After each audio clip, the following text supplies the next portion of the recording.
প্রাচীন আরবের তপ্ত মরুভূমির বুকে অবস্থিত ছোট্ট এক গ্রাম আল নূর। সেই গ্রামে থাকত কিশোর মামুন। তার জীবন ছিল খেজুর বাগানের শুকনো পাতা আর মাটির ঘরের নোনা দেয়ালের মতোই রুক্ষ। দুর্ভিক্ষের কালো ছায়া যখন গ্রামটিকে গ্রাস করল, মামুনের ঘরে তখন শেষ একমুঠো যবও অবশিষ্ট ছিল না। চারদিকে হাহাকার। মামুনের অসুস্থ বৃদ্ধ মা তৃষ্ণায় কাতর, কিন্তু গ্রামের একমাত্র কুয়াটি শুকিয়ে পাথর হয়ে গেছে। সবাই যখন গ্রাম ছেড়ে পালাচ্ছে, মামুন তখন জায়নামাজে বসেই দুহাত তুলে কাঁদছিল।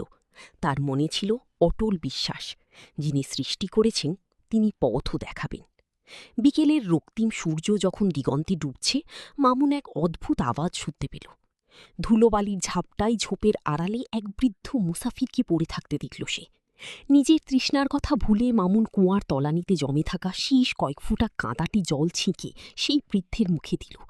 বৃদ্ধ চোখ মেলে তাকালেন, কিন্তু কিছু বললেন না। শুধু মামুনের হাতের একটি পুরনো মাটির পাত্রে নিজের হাতের লাঠিটি একবার স্পর্শ করলেন। পরক্ষণেই ঘটল সেই অলৌকিক ঘটনা। সেই মাটির পাত্র থেকে ঝর্ণার মতো স্বচ্ছ পানি উপচে পড়তে লাগল। মামুন অবাক হয়ে দেখল, যতবারই সে পানি ঢালছে, পাত্রটি মুহূর্তেই আবার ভরে যাচ্ছে।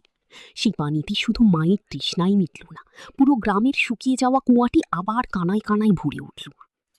চমকপ্রদ মোড়টি হল, মামুন যখন বৃদ্ধকে ধন্যবাদ দিতে পেছনে ফিরল, সেখানে কেউ নেই। শুধু বালির ওপর পড়ে আছে একটি সোনার